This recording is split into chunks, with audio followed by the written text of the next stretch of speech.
We currently live in a time of unprecedented growth as a species.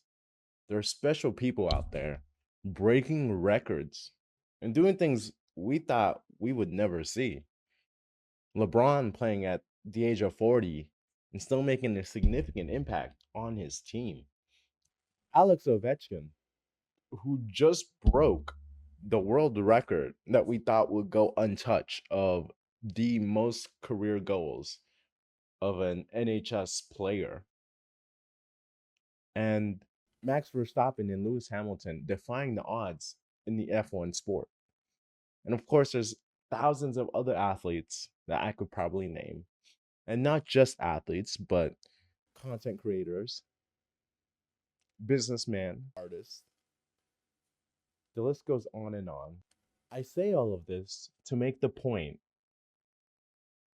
that we as a species have exponential capabilities. We set the bar for ourselves in hopes that we break it or someone else breaks it. I say all this because they all have one thing in common, and that is they have mastered their craft. They have mastered their ability to excel in the field that they are in.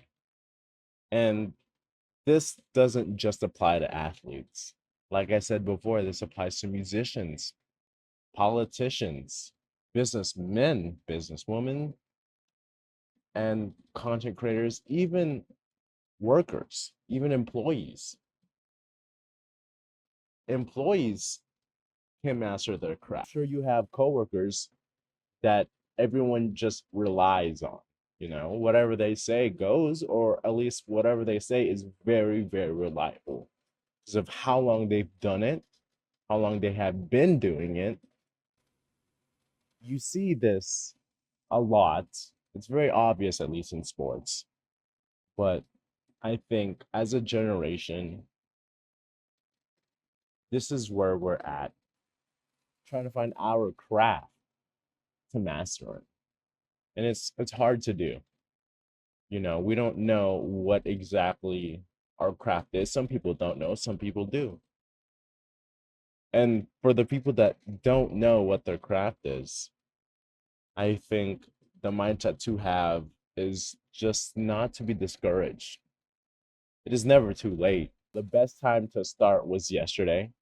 The second best time to start is right now.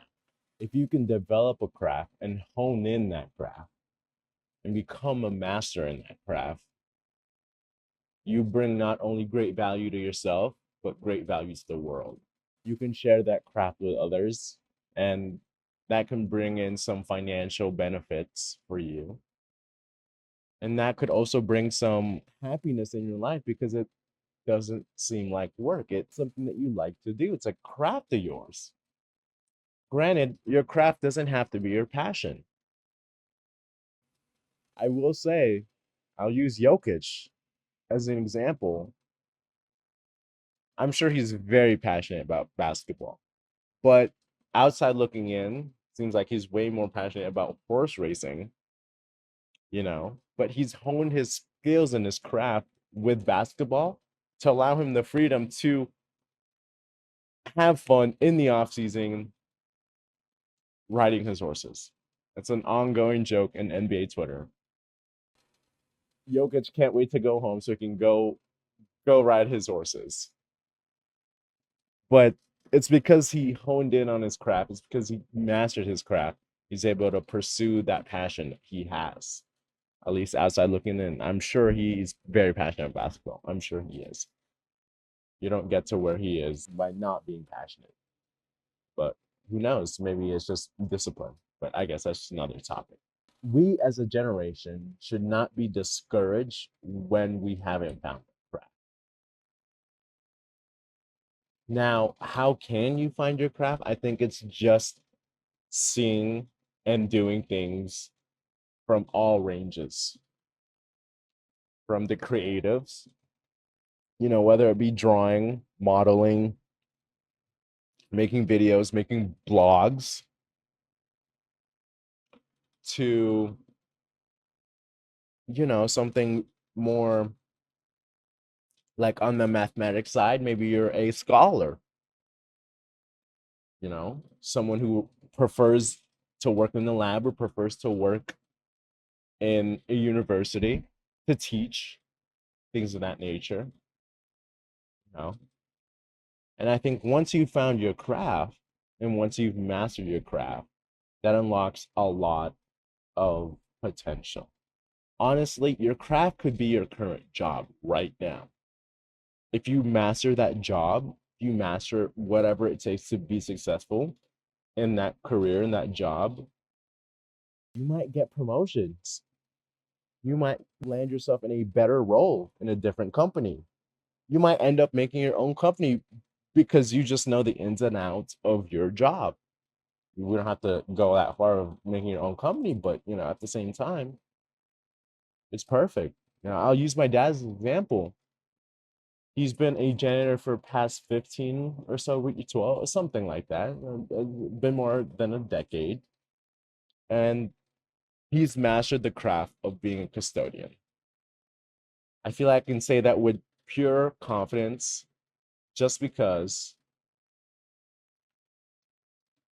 in my head, this is what he does. He finished all of his work very fast and very early, allows him to converse and have fun with the elementary kids. Everyone loves him from that school. Elementary kids love him. The kids adore him. As a custodian, I feel like that's perfect. I feel like that should be a goal, or that usually happens. Everyone should love their custodians. But I think because he's mastered his craft, he's mastered his job, he finishes his task pretty early so he can interact with the kids. That is his passion. He refuses promotions because once he takes a promotion, it takes him away from interacting with the kids, making jokes with the kids, high fiving the kids, whatever, what have you with them. My dad's not an athlete, but he's mastered his craft. And I need you to be okay with stumbling and falling during this journey, trying to find your craft or trying to master your craft. The people who have mastered their craft are the people who have failed the most. I need you to understand that. I am just saying it just to say it. Now, I will say I haven't mastered a craft. I can't tell myself, I can't tell the world I'm a master at this. I would love to, but I just can't because I know there's a lot of things for me to learn about so many different things. But masters are just the biggest failure. Think about that. Masters are the biggest failure of their craft. They failed so many times, they know the fastest, the easiest, and the best way to achieve any and all task that is given to them. So don't be afraid of failure because the only person holding you back and stopping you from becoming a master is yourself. Don't be discouraged by falling and failing. Instead, learn from it and get better at your craft.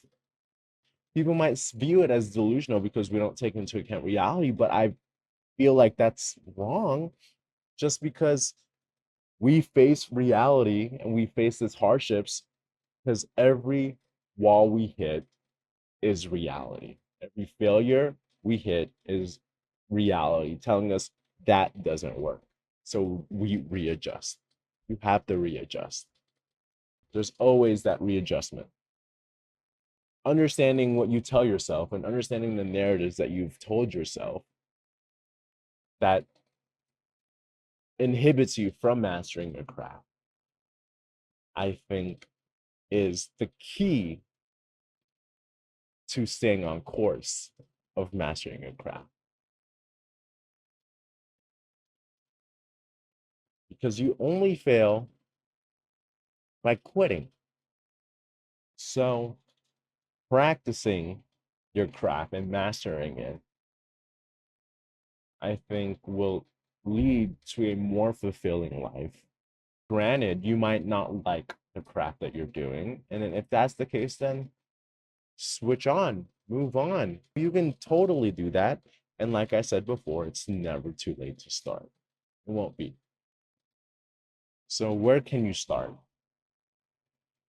I'm assuming that if you see this video, you have internet access and you're paying for service for it, which means that you're able to have access to the World Wide Web. And the World Wide Web is your biggest resources. Use that. Look up what you want, whether it be songwriting, song playing, content creating, or just getting better at a sport, at an art, or in business. I feel everything can be learned and you can fundamentally change if you just stick to it. If you are open minded to it, if you have patience for it, you are capable of doing whatever it is you want to do. I think the reason why I believe that mastering craft is so important is because it stops that monotonous that happens in life. I feel like if you're very active in what you learn, how you learn it, you're present. You're not turning on autopilot whenever you go to work. The next thing you know, you're out of work, like Severance. Boom, you're in. Next thing you know, you're out. Oh my God, what did I do past 8 hours? You can use that time to master your craft, to be present, and to learn from whatever it is.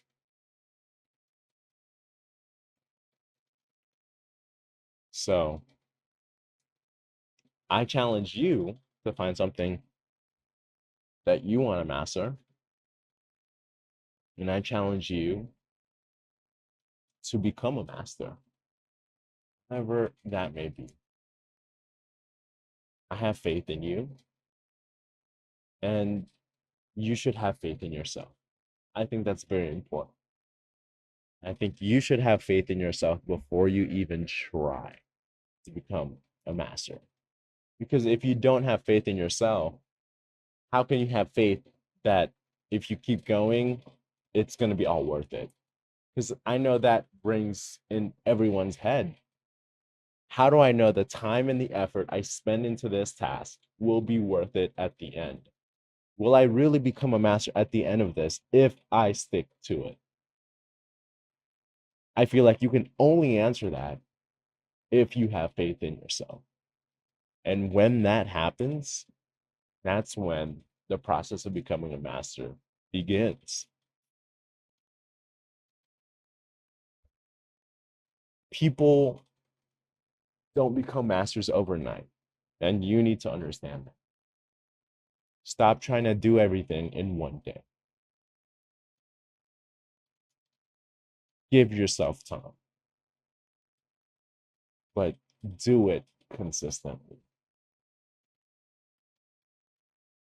Have a schedule, have a planned time, but do it consistently.